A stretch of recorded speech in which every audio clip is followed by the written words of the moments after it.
Hey everybody, welcome to Kingdom of Honor. I'm your host, Zanman Shane Sabunia, and here with my good buddy, the Honorable Jeff. And of course, as soon as I start talking for the show, my voice decides to disappear for a couple of seconds. So, welcome to our lives. Yeah. Yes, yes, our lives. They are fun. And and Jeff, is it just me, or was there very, very little to talk about Dynamite this week? I agree. Outside of the opening match, I felt like it was plotting. The inner circle drama was almost a little too much. Um, Almost, and then the almost a little too much. It was the awful. the match at the end was a good match for what it was, but I wasn't expecting a lumberjack match.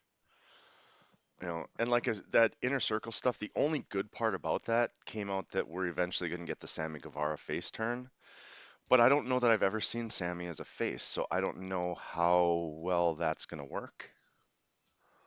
Yeah, there was way too much talking all around on this show, and the Sting interview was just awful. Yeah, I It was. mean, I mean, we were so excited for Sting last week, and they come out there and they lay a complete egg with that bullshit. well, not only that, but they spent the first, what, 3 minutes of it with just nostalgia. Yeah. Oh, Tony, do it one time, Tony, do it. And it was just, I, yeah, okay, it was kind of a feel-good moment last week when it happened, but this week it got to be a little overboard. And then his his interview itself was awkward because it looked like he was talking about how he was there for Darby, but then at the end he's there for Cody. It didn't make any sense. Right. And then they asked him, well, what are you here for? Well, my agenda's my agenda. Well, then why'd you even fucking come out to talk? Right, exactly. Did you only Exactly. come out to hug Tony and then leave? Was that the whole that was the whole reason you showed up there? I mean, what the fuck? I will say that the snow machine is kind of a cool effect.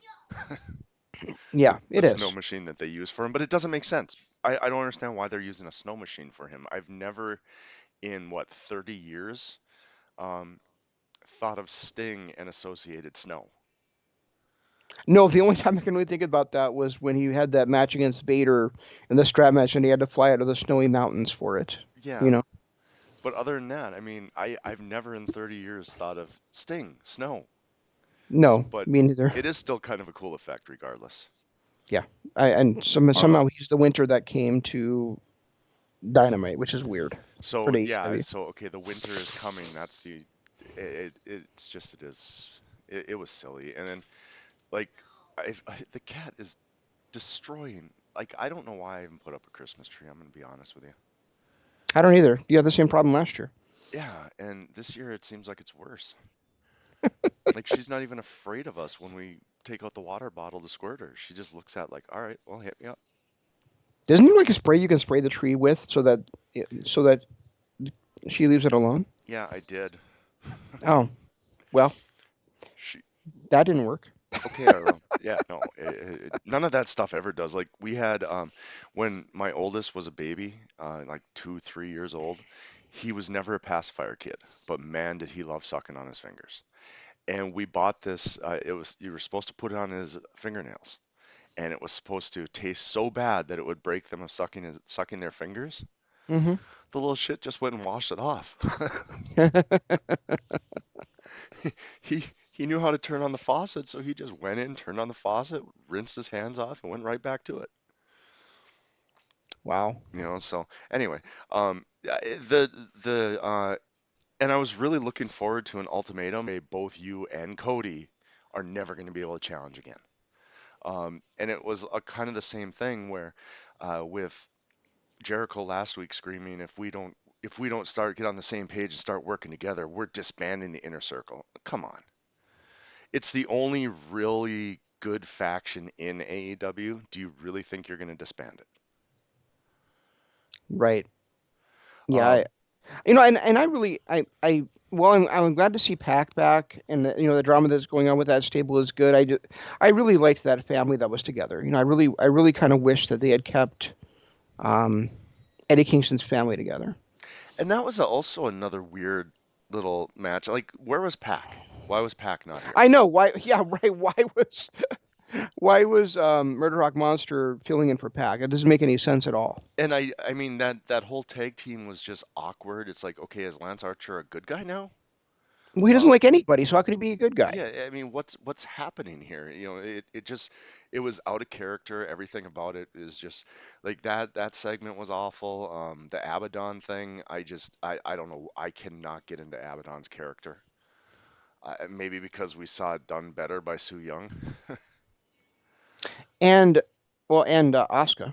Oh, and Asuka. Yeah. um, I think the other thing is that speaking of people that are like kind of in weird roles, I know you like it, but I don't think this Miro Kip Sabian thing is working.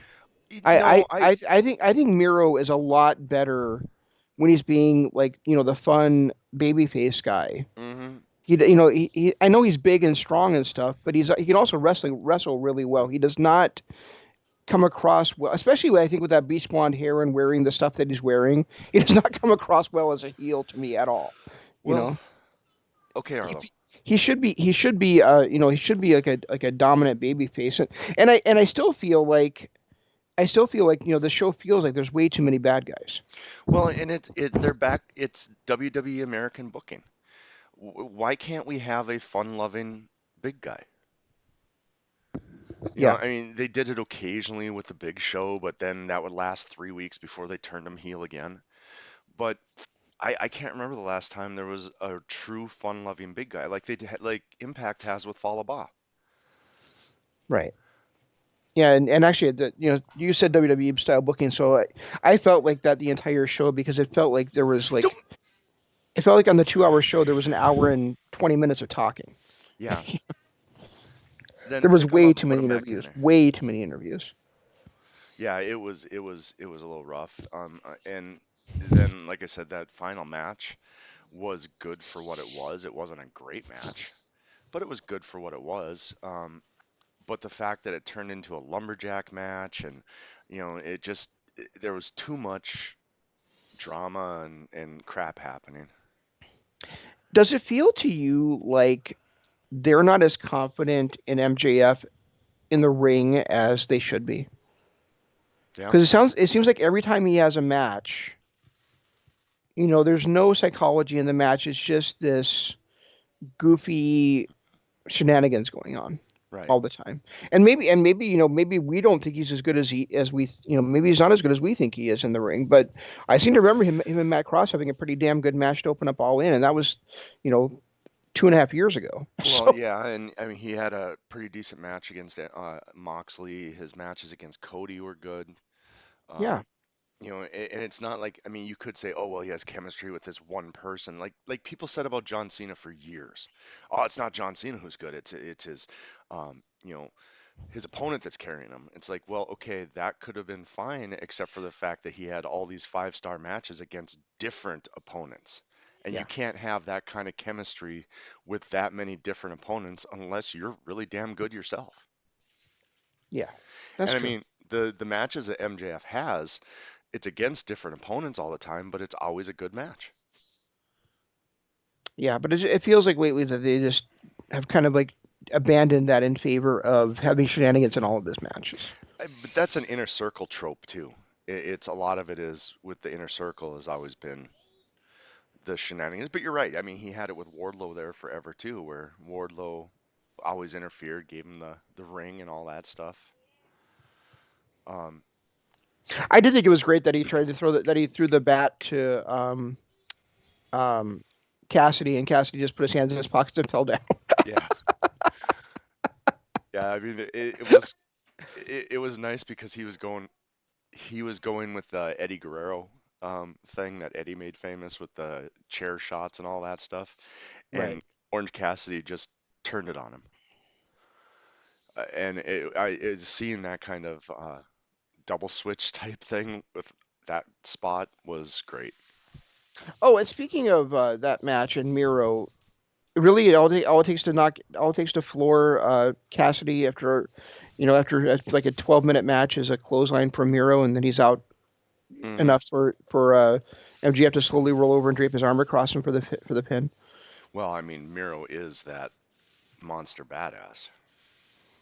Yeah, but Like every big guy in fucking American wrestling. yeah, but a clothesline. Well, I mean, it is a thunderous clothesline. That's like a JBL type clothesline from hell.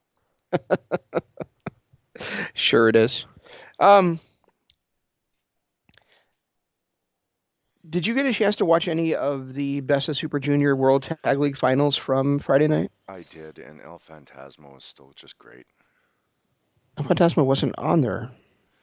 He won. Oh, what, you're talking World Tag League. Sorry. I was thinking Best of Super Juniors. No, maybe you were thinking of Super J Cup. Super J Cup. Yeah, that's what I Oh, was. and yeah, I didn't get a chance to watch that one yet. Oh, So, whoops. No, I watched the Super J Cup.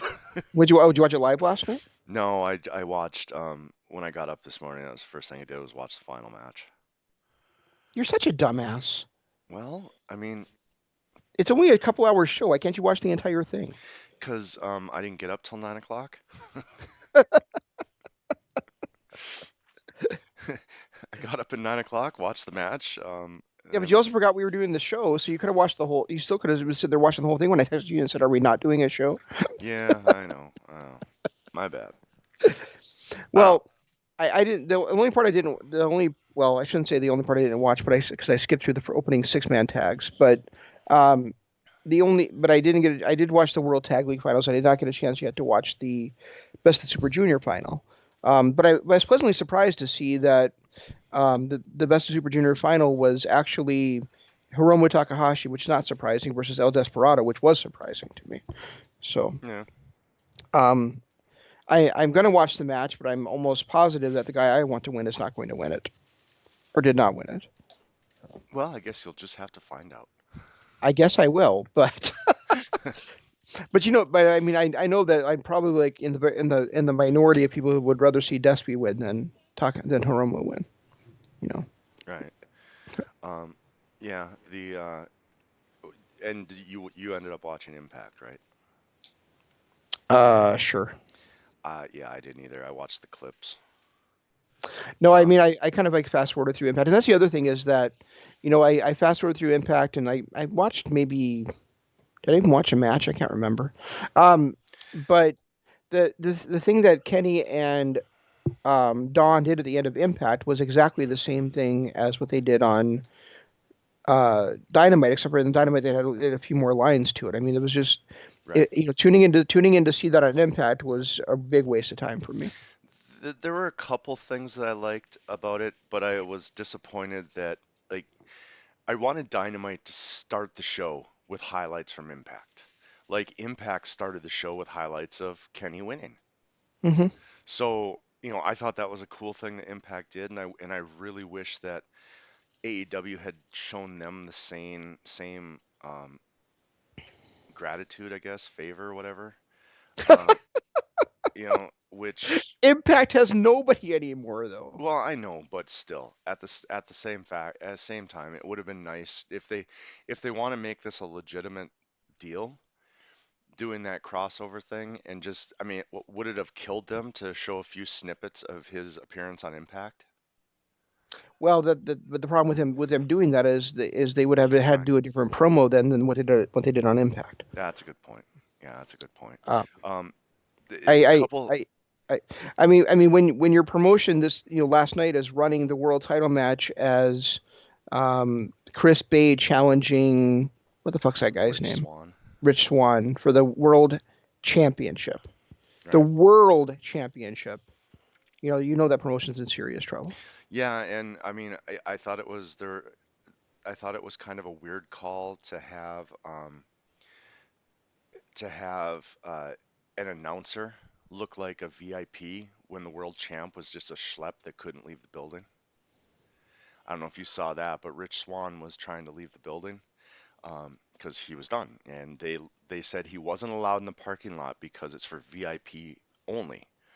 And then uh, Matt, or what the hell is the guy's name? Their lead announcer, Josh Matthews. Josh Matthews, walks right in like he's a big deal.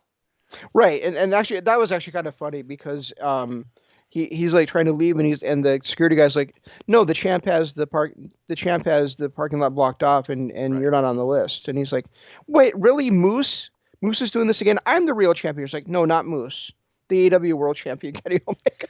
I felt like it was a weird thing to make your own champion look like he doesn't matter. No, it was, but it was still funny. It was still It funny in that moment, just because he's like Moose again. yeah, it was funny, but at the same time, unless it's gonna lead to Rich Swann looking strong at some point, you just buried your own title. You know, on the night that you were probably gonna get the most amount of viewers you've ever had. I Well, just they buried their world title by putting it on Rich Swann. That's a good point. But they buried it even more by making him he's not even an acknowledgement to AEW is basically what they said. But and the other thing about Impact that I did really like was the retro NWO style commercial that Tony Khan and Tony Schiavone did. Yeah, that was funny. It was great, and him saying, "I could just buy you. I have enough money. I could just buy you." I thought was kind of fun too. It it re it and reminded and me, and, and the AEW, like the Dynamite 8 p.m. Wednesday night or something like that, whatever it was on the bottom, blinking just like like the phone number used to blink on the old ones. yeah, Yeah. yeah. It was. I thought that was kind of a cool little segment too. I did enjoy that. As far as the matches on Impact, there wasn't one that I really watched. I, I I had no desire to. None. No, I think the actually I think the only segment I watched on there was the Sammy Callahan segment. Yeah, I watched that too, and that was. I like the fact that Sammy is like I'm the draw, not Kenny. Basically, is what he was saying. I felt like that was Yeah, fun, and then to have Eddie Edwards come back and maybe reignite their little blood feud is a nice change of pace too. yeah, I agree. Um, but just anything else on that, like they're doing like it's like a tournament for women knockouts tag titles again. Like why? Right. I mean, you have such a limited roster right now. Why don't you do something entertaining? Well, I mean, their roster is so limited that they had to have Donna in there. Donna Perosi or whatever. Well, They, she's their champ. yeah, she's their world champ, Yeah. and they had her go bowing out in like the second round of a tag title tournament. Oh, I didn't even know that. Arlo, you're gonna dump him. Yeah, it's such that promotion is such a mess. Yeah, and it doesn't help that all of their talent keeps leaving, but do you blame their talent for leaving? Um, No, I mean in the last 6 months they've lost Tessa Blanchard, Daga, um, Mike Elgin, Rob Van Dam, and his wife, and the Radicals or the Rascals. I mean when did Trevor Lee leave? Was it more than 6 months ago? Trevor Lee. Um, he is with NWA now, right? No, he's Cameron Grimes. He's Cameron Grimes. Okay, so that was yeah, it was over a year ago. Was it? Okay. Yeah. Yeah, okay, that makes sense. Yeah, but I mean, and you're right. I mean, we broke it down not that long ago where how many of their champions are no longer even there? Like their last 15 champions, there's only three that are still at the company. And that was when Rob Van Dam was still there. Yeah, yeah, exactly. And now, I mean, I I mean, guess, it's probably still three now because Eric Young is back with them and he right. won the title back. But Yeah, that's true. yeah, But, it's crazy. and I don't know what the problem is. I mean, when they first debuted on Access, we were actually getting into the storylines. You could really see Don Callis in there, and I felt like they relied a little too much on the ECW guys. But at the same time, they had some really good storylines going and some really good things. And then all of a sudden, Eric Young comes in as a badass when anyone who watched TNA before Eric Young left knew he was a comedy character. Well, I mean, to me, where it went downhill was Brian Cage got injured and they kept the belt on him. Yeah. And then Sammy wins it, and they put it, and like 2 months later, like I think he has like two defenses, and they put the title on Tessa Blanchard. Yeah, and they pulled the trigger on Tessa way too quick, obviously, by the fact that they fired her 6 months into her title run, Right. because she was refusing to do promos and stuff like that. Yeah. And then and then Elgin, who was probably their best wrestler, they fired because again of the speaking out movement. The same reason that Marty Scurll wasn't appearing for Ring of Honor. Well, I mean, they fired him because he got into a actual altercation with Sammy. But yeah, I'm sure the speaking out movement had something to do with it too. Made their decision a little bit easier when he got into a fight with Sammy in the back.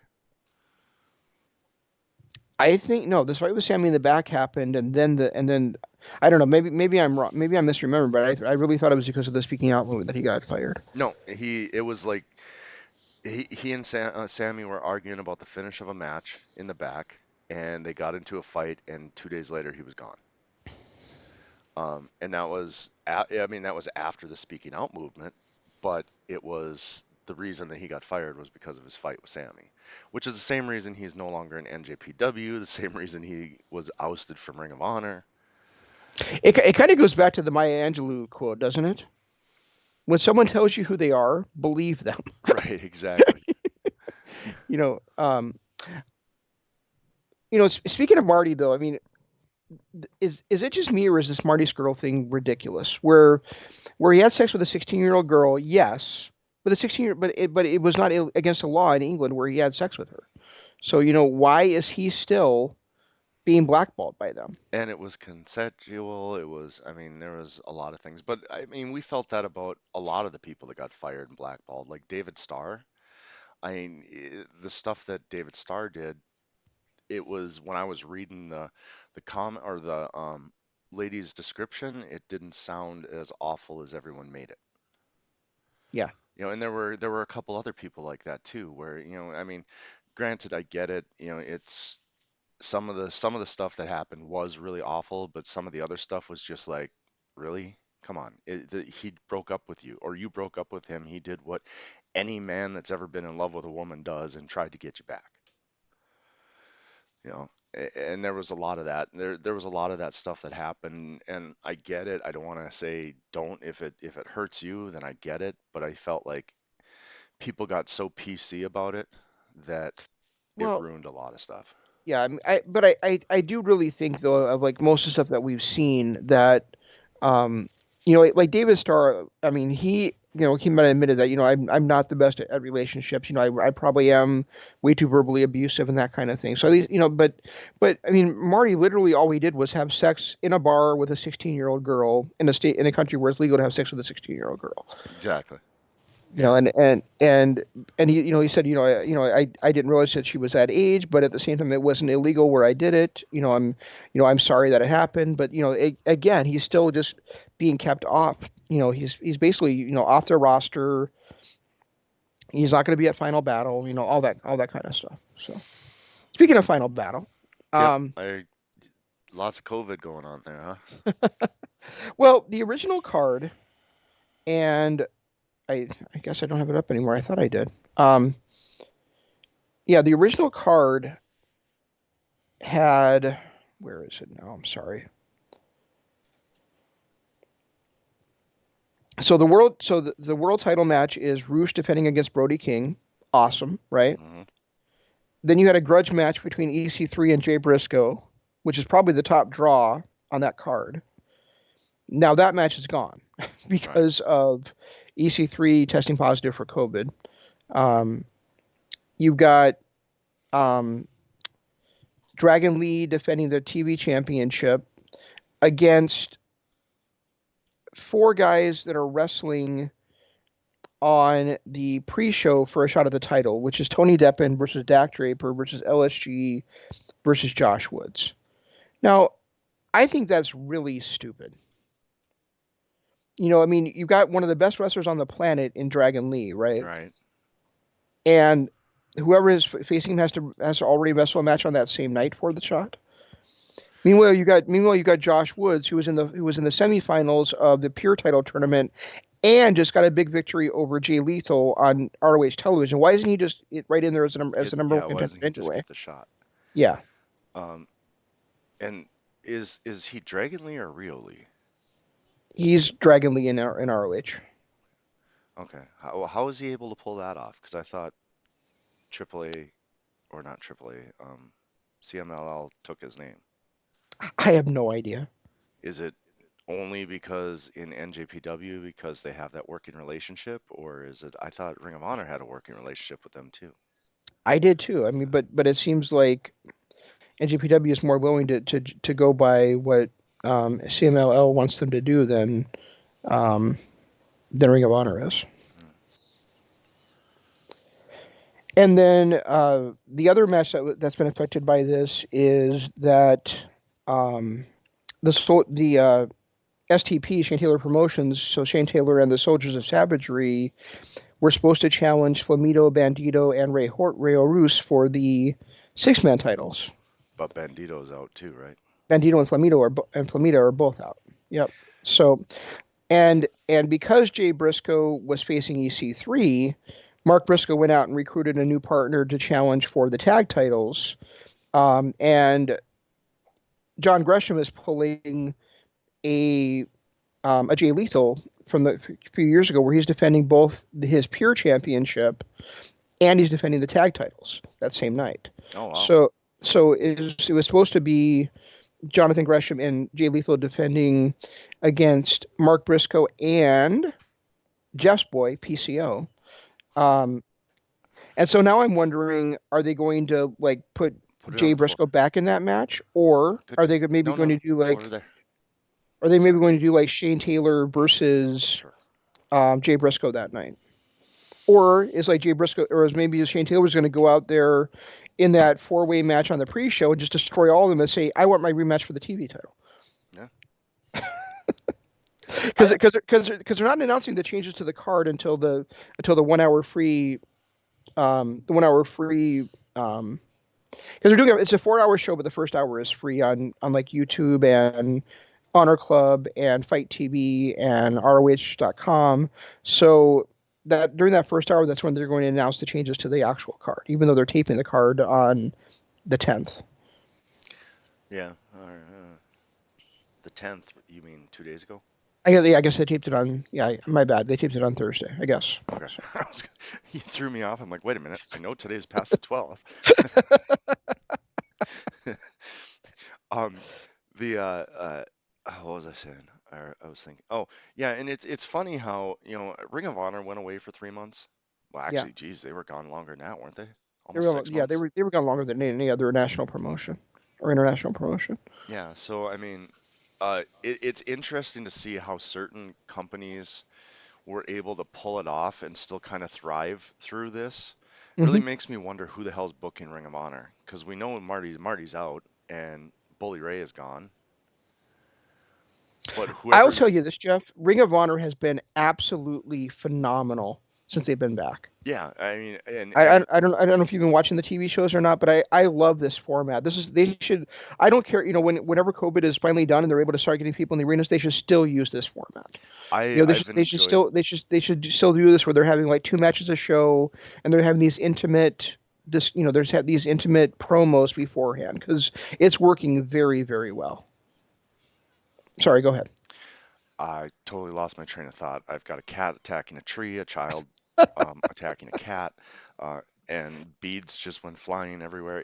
It's a disaster over here right now. Yeah. But anyway, I've loved the pure tournament. I've loved I love the way they're setting their storylines up with this stuff. EC3's new character is great so yep, far. I've Um, loved what I've seen from that, and I like Mike Bennett being back, and I don't know why I like it so much. Maybe because the last time he was actually really, really good was in Ring of Honor. well, do you really think this is going to last? With Mike Bennett, because him as a babyface is just No, weird. it's not. So It's I'm just wondering, is he because he is teaming up with Matt Taven against Vincent and what the hell is that other guy's name? Bateman.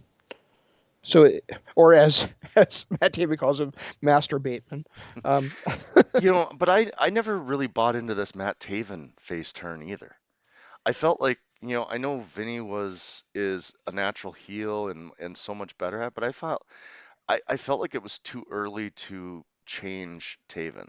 So maybe, I know they're not going to be able to change against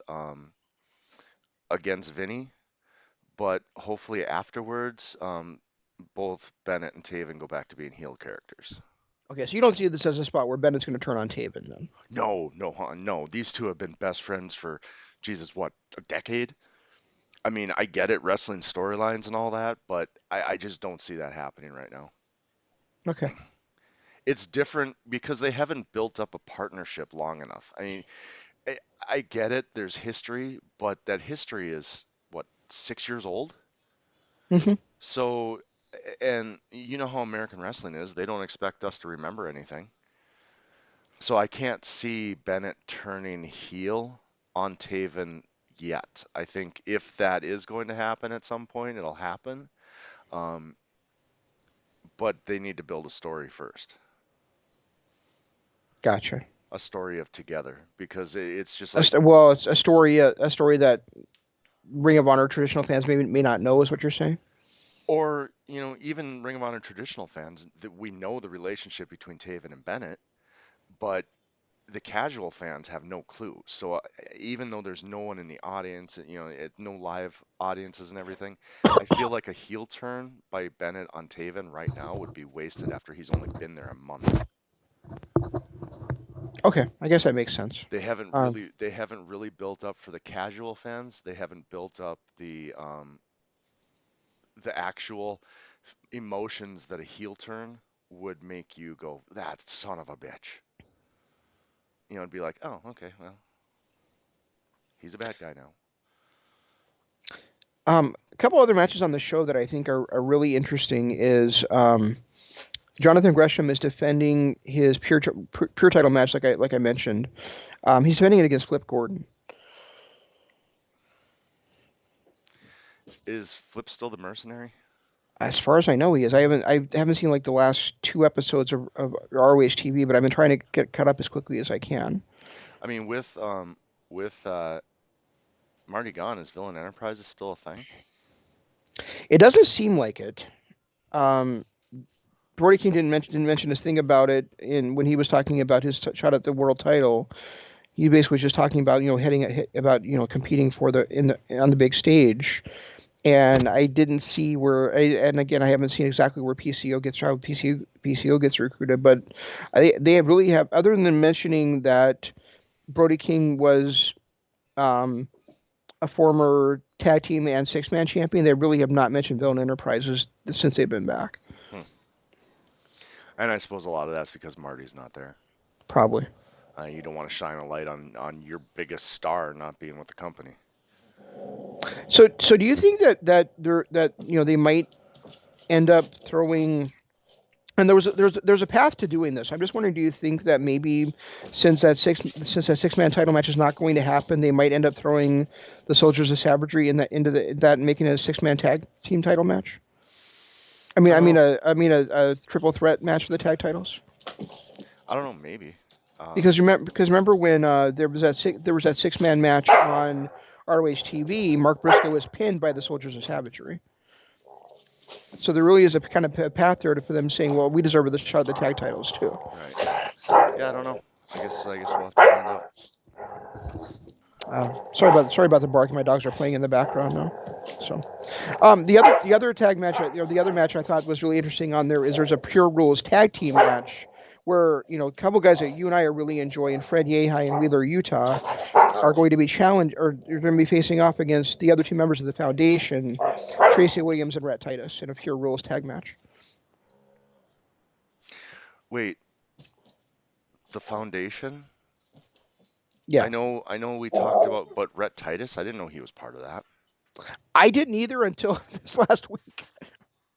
If you watch the Foundation promos, there's um, when they're all talking together, it's Jonathan Gresham in the foreground because he's the leader of the group, Right.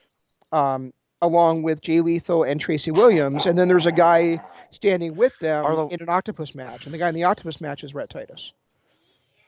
wow, it's just, I mean, Rhett Titus hasn't really been anything since Scum. So, it's kind of nice to see him get some kind of spotlight as long as he's not the Lex Luger character. No, take those out of there. The Lex Um, Luger character, meaning what? well, that's what he's been, for the Oh, last oh yeah, with the oiling up, and I and see what you're saying. flexing and all that stuff. Um, I know. I kind of went through that same thing. Like I was thinking, wait, really, Rhett Titus as a pure wrestler? And I'm thinking, but remember how great he used to be? oh yeah, he was especially when he was part of ANX. I thought he was amazing. Yeah, and even before him and Kevin King got together, he was really a fun character. But I'm not sure how he's going to do in a pure setting. But I don't know. But I mean, if he gets back to being the Rhett Titus of old, I'm happy that he's getting some. I'd be happy that he's getting some shine. You know, Oh, I just remember we were reviewing those Ring of Honor shows, and that feud that he had, that ANX had against the Briscoes, was flat out amazing. yeah. Arlo, No. can you spray there so she stops? This cat is relentless with this tree. Yeah. So I mean, I think overall, even losing those two matches on this show, I think it's going to be a really fun show to watch Yeah, next. Right? it sounds like it's going to be a good one. I think so. Um, Now I had heard that this AEW versus Impact was kind of a one-off thing. Oh, really? I'm hoping it's not because there's so many matchups. I mean, as far as Impact goes, their storylines might be dog shit right now, but they do have some talent on there that I want to see mix it up with the AEW guys. Like who? Sammy and Eddie Sammy, Eddie in the North is pretty much it. and the Good Brothers. No. I mean, I guess I haven't seen the Good Brothers on Impact, but if they Why, can why, re why haven't either? But I thought they were terrible in WWE. well, so is the only person that has recently come into WWE that hasn't been terrible is AJ. And to be honest, Vince hates tag teams anyway. Arlo, serious. Speaking of AJ Styles, I was looking at the upcoming card for TLC. Hmm. I'm ashamed to say I might actually watch TLC Oh, really? because AJ's facing um, Drew McIntyre for the tag title for the For world the world WWE title. title in a TLC match, That could be fun. and then you've got Roman Reigns is facing off against Kevin Owens. Another good match. So, yeah, so both world title matches look amazing. I mean, Roman Reigns is another one that just got kind of the short shaft because he's really good. I get a little bit bored of his multiple Superman punches throughout a match, but he actually is fairly decent, a fairly decent wrestler. But he got pushed when everybody wanted Daniel Bryan. He is a decent wrestler, and he's had some outstanding matches. But I thought his match against Drew McIntyre at Survivor Series was awful. Well, yeah, because it was just big man kick punch. Yeah, exactly. But I think him against Owens and McIntyre against Styles are going to be different styles of matches. You Yeah, know. yeah, Um. and we all know what Kevin Owens can do, Right. so that'll be interesting to see. I know I did catch a couple of different promos that Kevin cut. Um, I can't. We got to cook these, okay? Okay, so put them back in the fridge. We'll cook them later. Oh, his Kevin's performance on he filled in for Wade Barrett one week on NXT as a color commentator, Oh, that'd be and he interesting. and, and he also did the Kevin Owens show where he had on there Leo Ruff, Johnny Gargano, or Leo Ruff was his original guest. Right, and then Gargano and Damian Priest, I'm sure, crashed it. Yeah, and he like brought in a chair for Johnny Gargano when Gargano showed up, and he's like, I don't want that chair, and he's like he pushed it away, and then he's like, and then Kevin like was talking to the guy, and he's like. And he's like, put another chair. He's like, what are you doing bringing another chair? And he's like, I just got a feeling. Just trust me. and then when David Priest came down, he offered Priest the chair, and David was like no disrespect, Kevin, I'm just gonna keep standing. And Kevin's like, why do I bring all these chairs with me? That's funny. Yeah, Yeah, it was really well done. yeah, Um, that's actually funny. And well, and Kevin just that's just Kevin. So And then the other match that looks I think really good at Survivor Series is the New Day. So Kofi and Xavier Woods are defending their titles against Cedric Alexander and Shelton Benjamin. I guess I don't know too much about the Hurt business to know I, is Shelton still good? I don't either, but I mean, when I see those two names, Cedric Alexander and Shelton Benjamin teaming up together, it sounds great. Yeah. I because isn't MVP a part of that too? Yeah, I think he's the leader of the stable. And is he any good? I don't know. This cat is uh, unreal. Just absolutely unreal. She is relentless after this tree. Maybe I need to buy her a toy or dog. Maybe I never should have got the cat in the first place. That's good point. Oh, you could hear that? Yeah, that's actually a better point. Where were you 2 years ago? I told you not to get the damn thing in the first place. The Yeah, but eh, the boy wanted one, so boy yeah. wanted one. All right. Anyway, so I don't know. I mean, I would love to see certain matches. Well, the North against anybody from AEW.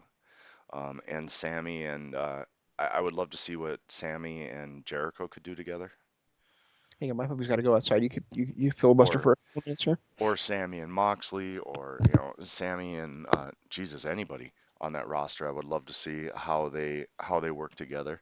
I personally think the Good Brothers can still put on good matches. I'd love to see them in a match with the Bucks.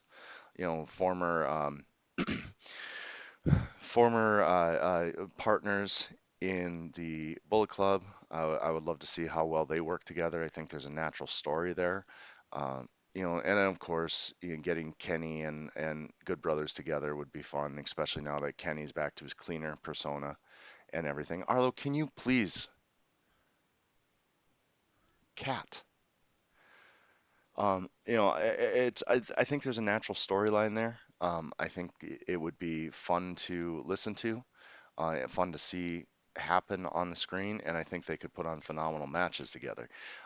Maybe even like a six-man tag with Kenny and the Bucks against, well, no, Kenny and the Good Brothers against Cody and the Bucks would be fun.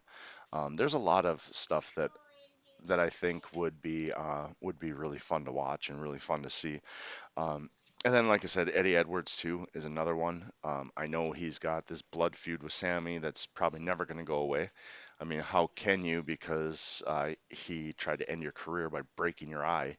But I still think Eddie. I would love to see Eddie against a lot of the people on the AEW roster.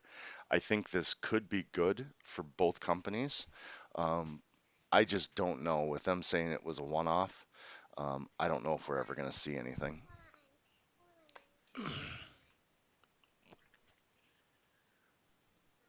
Um, so yeah, there's that. There's that. And then of course, we got Kenny being Kenny again. I personally I love this cleaner persona.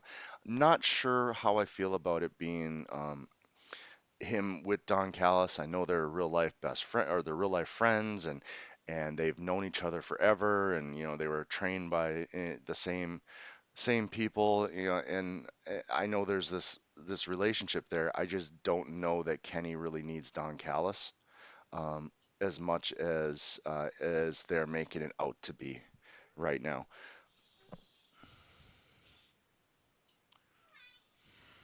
So yeah, there's that. There's that. And I don't know what happened to Shane, so I'm gonna throw the plugs out here. Um, uh, Make sure you listen, check out our Patreon, patreon.com/Kingdom of Honor.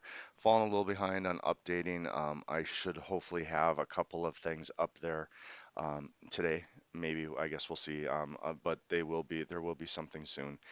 But, check that out. It's kingdomofhonor.com. There is a ton of stuff up there. We have our entire archives, every show that we've done all the way back to 2014 is up there. We also have an exclusive section where all of our YouTube exclusives and all of our Patreon exclusives where we break down careers. We've done Benoit, we've done um, RVD, Dusty Rhodes, Harley Race. We've done a lot of different people that we've taken an hour. We call it our Desert Island series. We took an hour and broke down our four favorite matches from each of those wrestlers. We also, have done some other things, including exclusive breakdowns of the ECW shows. We started doing that in I think it was all the way back to '95.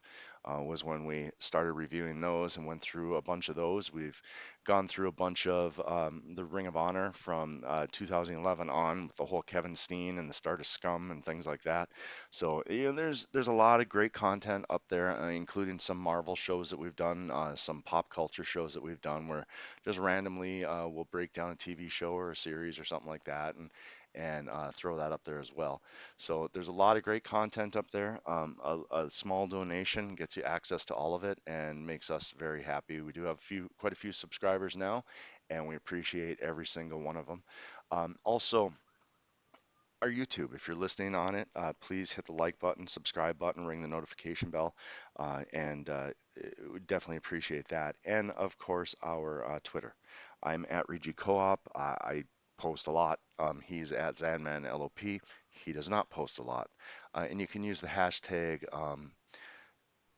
KOH. I put that in everything, so that's the easiest and best way to find us. And it sounds like I'm still filibustering because I don't hear Shane back yet. So his dog must really need a potty break. It sounds like. But I don't know. I think AEW this week was a letdown. Um, I like what's going on in Ring of Honor. Impact was not impressive at all.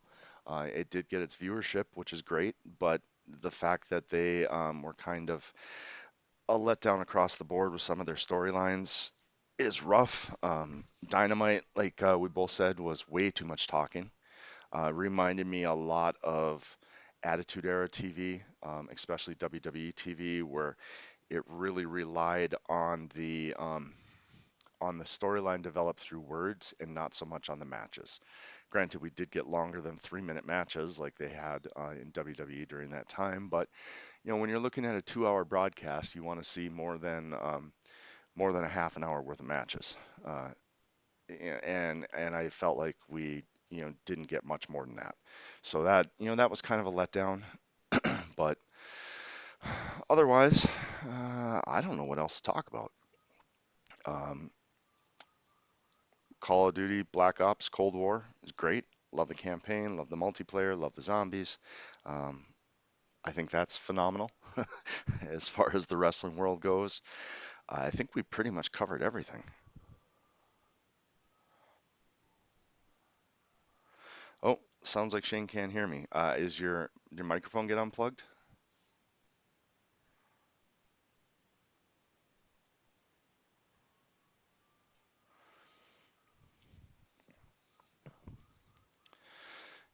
Yeah, I don't know. Shane must have muted somehow because I don't hear any background anything. Um, and I can't hear him at all, but he's telling me that he's got his headphones on and is talking. So I'm not sure what's going on with his headphones. I don't know, Shane, is it double muted somehow?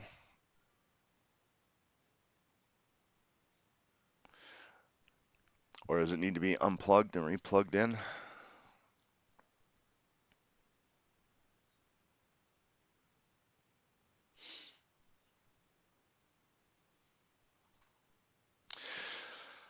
Sounds like we lost Shane. So I guess I'm gonna have to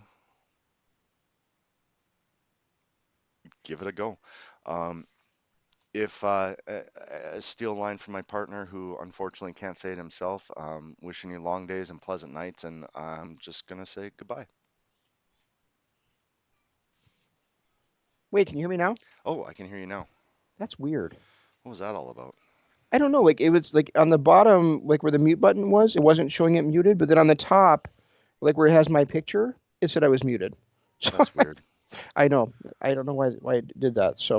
Yeah. So I sorry about that. The only other thing I really wanted to talk about was I started talking about the World Tag League Finals Right. And and I texted you last night about this briefly, but it was Sonata and Shingo Takagi taking on Evil and Yujiro Takahashi.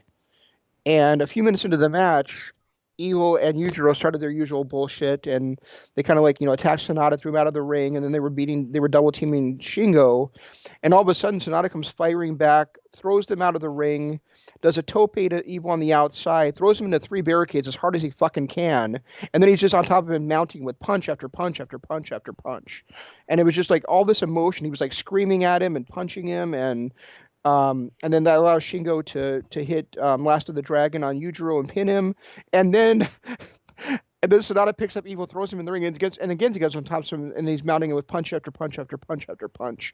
And you hardly ever see punches to the face in New Japan. So I mean, this was just like he was just completely on fire. He's emotional. He like brawled with him all the way to the back. Shingo tried to break them up. He threw Shingo off of him and started attacking him again. It was just. I mean, this is the kind of shit we wanted to see for Sonata for 2 years. Right. And You this is know, the kind of stuff we should have saw during their G1 match. right? And they were the announcers were kind of addressing that. They were like, he kept his calm, he kept it together, he kept his cool, because he was in a tournament, and now he's just exploded on Evil. So, and then after the match, after he had fought Evil to the back. Jeff Cobb came out and gave, and he was nice enough to give Shingo Takagi a tour of the islands, and so now it seemed like they were setting up two matches for Wrestle Kingdom, one Sonata versus Evil, and then one of Shingo defending the Never title against Jeff Cobb. So Huh? Wait, Shingo's the never champ again? yeah, he beat Minoru Suzuki for it at Power Struggle. Oh, good. I think I remember that because I remember saying that he never should have lost it to Minoru in the first place. It made him look kind of like a chump, but the fact that he was able to win it back from Minoru, I guess, kind of makes good. A little bit. Yeah. So, what? Yeah, Yeah. So that was it was really great to see, that not only to see Sonata get pissed off at Evil, but just to see Sonata get, show any kind of emotion whatsoever. right. Yeah, So I mean, it's nice to finally see it. I mean, he's always been kind of emotionless, and that's one of those things I've kind of felt has been missing from Sonata. yeah, Um, Otherwise, he was a 4.5 tool player. He just never, he had that natural charisma, connected with the audience, but never showed any kind of fire. So to see him show that kind of fire, I might go watch that just to see that. you should. Yeah. I mean, I thought that match was. I thought the match itself was so quick that it was. I couldn't see it was a great match, but that moment from Sonata, that's something I think I'm going to remember for quite a while. Yeah, just seeing that out of Sonata is worth it. So, Yeah, and you don't usually see like anybody in New Japan do like a Steve Austin where you got a guy you're on a full mount on a guy just pounding the shit out of their face either. yeah, and it's not like they pull their punches in Japan either. Right. They Yeah. it's when they're doing a Luthez press and just pounding away at the face like Austin did. It was pulled punches. In Japan, they like to hit each other. Yeah. Yeah. That was really great to see. I was really um, amazed and very happy to see that that they're finally following through on this Sonata versus Evil thing. Good, good. I'm actually glad about that. So, Yeah. all right. Well, like I said, I didn't have anything else. I kind of went on my whole little impact and some of the matches I'd like to see, and and really hoping that this AEW thing is not a one-off. That they actually have some kind of programs. Like I'd like to see Good Brothers versus Bucks, little Bullet Club reunion. Yeah, I wouldn't. I mean, there's certain things I wouldn't mind seeing, but I really feel like Ring of Honor. I'm sorry, that Impact we get a lot more from it than Oh, AEW. they absolutely would. They Yeah, absolutely would. But and I also feel like is and that's what and that's kind of why I'm kind of like hesitant about really wanting to see a lot of it is because the promotion that we really care about of those two is AEW, and I feel right. like there's a lot of AEW can still do. There's a lot of this stuff going on in AEW as it is and stuff that they haven't even scratched the surface of yet. That do I really want to see them get bogged down in this crossover stuff where I don't necessarily know that there's a lot. I mean, if they could do like one if I really felt like they could do like a super card of these two promotions against each other every match, that'd be different, but when I look at these rosters, there's like hardly anybody in Impact that I would want to see face anybody in AEW. I think it'd be fun to see maybe like Rich Swann take on Ray Phoenix, for instance. Yeah, that'd be But fun. but who else is there that I'd want to see Rich Swann against? And when I look at the women, is there? Maybe Sue Young versus Sheeta would be fun, but they're already like you said, they're already kind of doing that with Sheeta versus Abaddon Abaddon. right now. You know, Yeah, I mean, I don't know. I think it was there's a few matchups I like. I think it's more the fact that I think AEW has too much talent that's going to waste because of uh, the fact that they have so much talent that it'd be nice to see some of that talent maybe appear on Impact and get time to shine. yeah. If Impact was willing to let them use AEW use themselves as a kind of a feeder system for AEW, or like I guess like a minor league training ground for AEW, that's something different than just like these crossover matches. Like if I don't know, maybe the Varsity Blondes were to stay on Impact for a few months or something, or something like that. That would probably be. There was also like, didn't Tony Khan say something about there was rumors about him buying? I didn't see those. No, And I'm sure it was I'm sure it was just like storyline. But yeah. he's like, I've even seen these rumors about me buying Impact. Well, I don't think that's going to happen. Well, I mean that was the NWO commercial where Yeah, they were really pushing home that NWO type storyline where they're just going to buy Impact yeah, and take over Impact, um, which I thought was cool, but that would never happen. I mean, right. unless he's going to buy Impact and then put, why would he do that when he has access to TNT? Why would he buy Impact? Because they're under. I mean, well, Jesus, doesn't Impact or the parent company Anthem own Access? Yeah, they do. Didn't they literally buy Access just to get their program on a national Yeah, they did. network? Yeah. So I don't know. I can't see them after spending that kind of money to sell it to Tony Khan anyway. No, and remember there was also that, and it's kind of funny that I'm kind of feeling this way now because, and actually it's funny, but it's sad where a couple of years ago there was talk about ROH possibly buying Impact, Right. about Sinclair buying Impact from Anthem before Anthem, bought Access TV. And we and I were discussing that, like, well, wow, they could really have a great roster if it was ROH and Impact people together. And now it's like, there's hardly anybody on Impact that I would even want to see to go in another promotion. The thing I'd be most excited about, the two things I'd be most excited about, I should say, if there was a crossover, would be Sammy versus Kenny Omega, and the North versus um what the hell do they call FTR. themselves now? FTR. Yeah. Yeah. I mean any of those tag team matchups with the North against anybody on the AEW roster would be fun. Um, and I think Sammy against pretty much anybody would be great too, especially if Sammy's allowed to be Sammy Yeah, which we probably wouldn't be able to be on on TNT. TNT. No. No, he'd have to do his promos on Impact. Yeah, yeah, he would. He definitely would. But all right, I got nothing more. I got a child that wants food, so All right. I don't know what else you got, but No, that's good. That's all we got. We'll try to do better next time. This is Shane saying what Jeff already said I was going to say. Long days, pleasant nights. And Jeff saying, goodbye.